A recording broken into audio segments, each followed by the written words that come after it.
बिस्मिल्लाहिर्रहमानिर्रहीम, अस्सलाम वालेकुम। आज की इस वीडियो में हम सेमस हिने की poem this morning from a dewy motorway को डिस्कस करेंगे।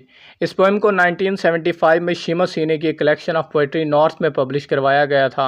ओरिजिनली ये अपने आप में कोई सेपरेट पोएम नहीं है, बल्कि एक और पोएम वर्ड यू से नथिंग का एक पार्ट है, एक्सट्रैक्ट है।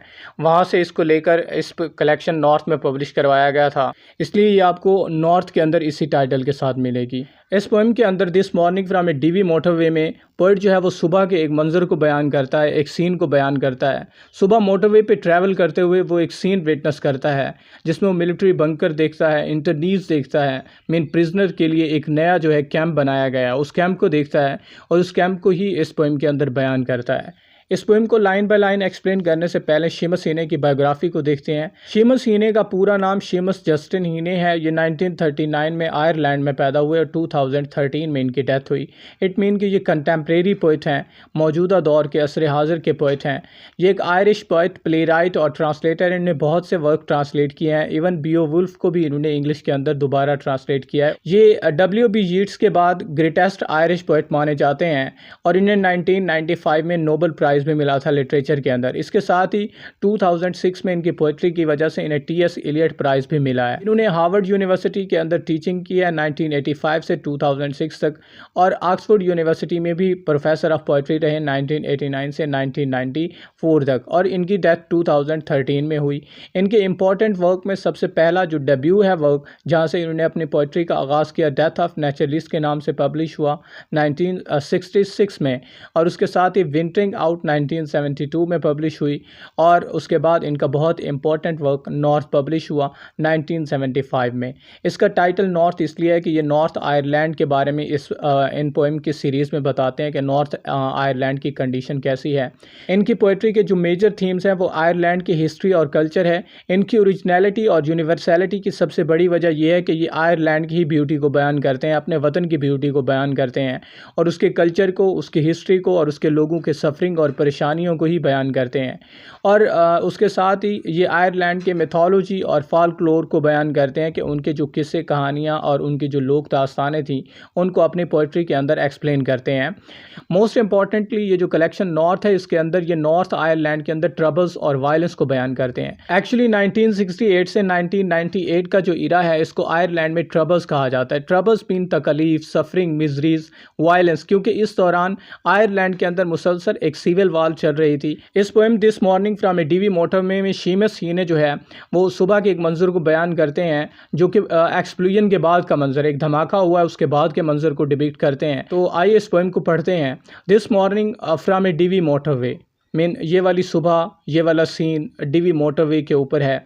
डीवी मोटरवे, यहाँ वर्ड डीवी यूज़ किया है। डीवी का मतलब होता है फ्रेश मॉर्निंग, ऐसी मॉर्निंग जो बिल्कुल सुबह की मॉर्निंग होती है। बहुत खूबसूरत मंजर है, सुबह का एक फ़्रेश मंजर है और उसके साथ ही शबनमी सुबह है और इस मंजर को बयान करते हैं फर्स्ट लाइन के अंदर सेमस हिने। और सेमस हिने मोटरवे पे ट्रैवल कर रहे हैं और इस तरह की सुबह वो एक्सप्लेन करते हैं। ठंडी हवा चल रही है, बहुत ज़्यादा इमेजरी के साथ वो इस कंडीशन को बहुत ब्यूटीफाई करके बयान करते हैं। लेकिन अगली ही लाइन में वो बिल्कुल जक्सटापोज कर देते हैं कंडीशन को, इसके अपोजिट कंडीशन बयान करते हैं और कहते हैं कि I saw the new camp for the internees, और मैंने कैदियों के लिए बना हुआ एक नया कैंप देखा।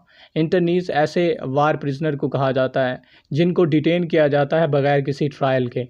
इंटरनीज ऐसे इंडिविजुअल्स होते हैं जो वार के दरमियान वायलेंस में या तो मशकूक होते हैं या फिर शामिल होते हैं। उनको पकड़कर ब्रिटिश आर्मी जो है जेल के अंदर डाल देती थी, सेल्स के अंदर डाल देती, खुफिया सेल्स के अंदर डाल देती थी और उनके ऊपर बहुत ज़्यादा जुल्म किया जाता था, जबर किया जाता था, सफ़र करते थे वो लोग। तो उसको बयान करते हैं कि ब्रिटिश आर्मी ने इंटरनीज के लिए एक नया कैंप बनाया है इस मोटरवे के करीब, जो इस कंडीशन को शो कर रहा है कि आयरलैंड के लोगों को मज़ीद बर्दाश्त करना पड़ेगा, उन्हें मज़ीद सफ़र करना पड़ेगा।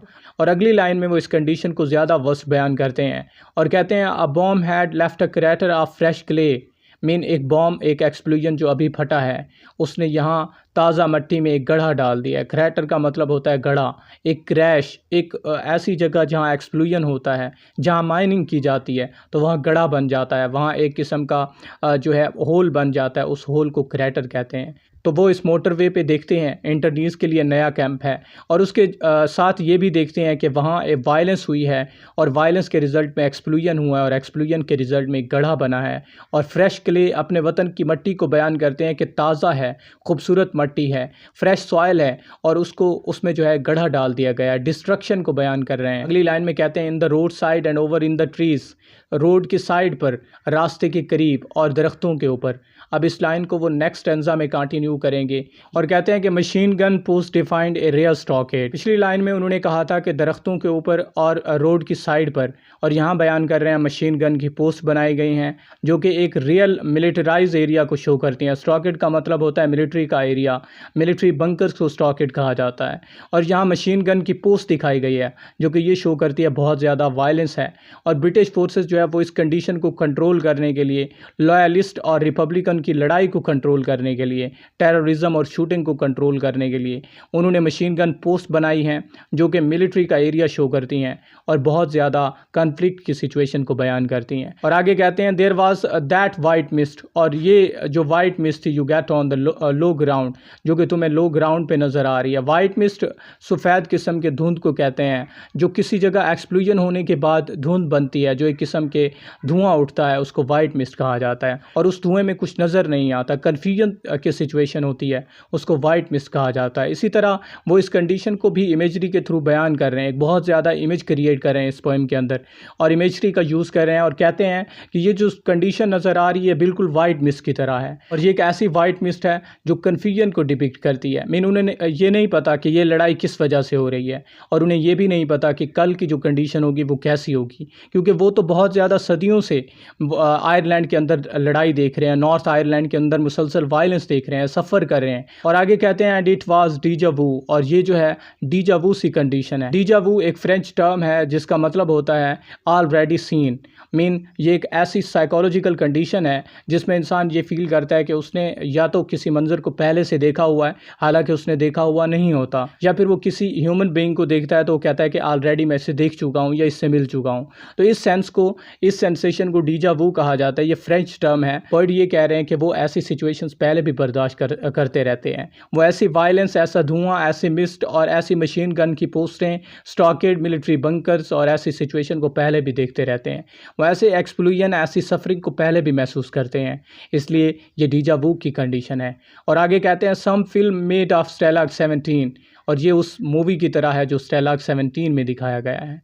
मीन वो इस कंडीशन को एक मूवी के साथ कंपेयर करते हैं। स्टेलाग 17 दरअसल ये एक अमेरिकन मूवी है जिसमें नाजी जर्मनी कैंप के अंदर कैदियों को दिखाया जाता है। तो ये भी कंडीशन वो कहते हैं इसी तरह है कि जैसे मेरे वतन में भी स्टेलाग 17 की मूवी बन रही हो।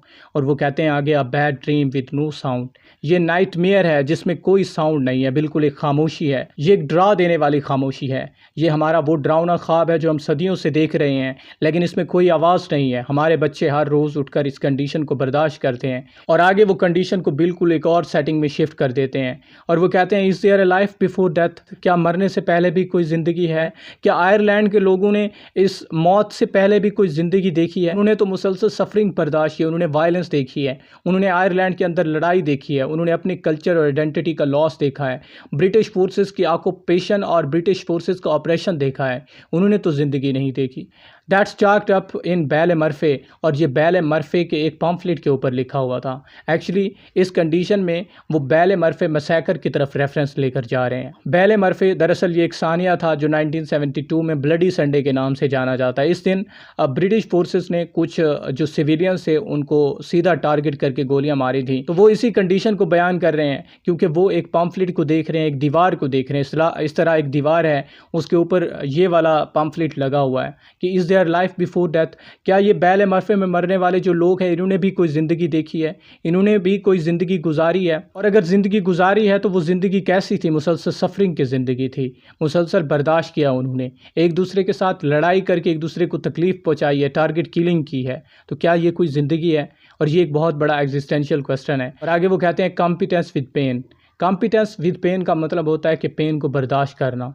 मीन वो कहते हैं फिर भी हम इस कंडीशन को, इस ब्रुटैलिटी को बर्दाश्त कर रहे हैं। एक दूसरे के साथ लड़ाई के बाद भी जो सॉफ्ट लोग हैं, जो ऐसे लोग हैं जो पीस चाहते हैं, वो फिर भी इस पेन को इंड्योर कर रहे हैं, इस पेन को बर्दाश्त कर रहे हैं, कॉम्पिटेंस शो कर रहे हैं, वो इसको बहुत अच्छे तरीके से इसके साथ कोप कर रहे हैं। आगे फिर कहते हैं कोहेरेंट मिजरीज़, लेकिन फिर भी हमें कंटिन्यूसली मिजरीज़ का सामना करना पड़ रहा है, फिर भी हम मसाइब देख रहे हैं, फिर भी हमें जो है हर रोज़ लड़ाई बर्दाश्त करना पड़ती है। अ बाइट एंड सब, और इसके बावजूद हम खाते भी हैं और पीते भी हैं। अ बाइट एंड सब, बाइट का मतलब होता है एक निवाला लेना, सब का मतलब होता है घूंट पीना। वो कहते हैं फिर भी हम इस ज़िंदगी के कड़े घूंट को पी रहे हैं, इसको जहर समझ कर गुजार रहे हैं।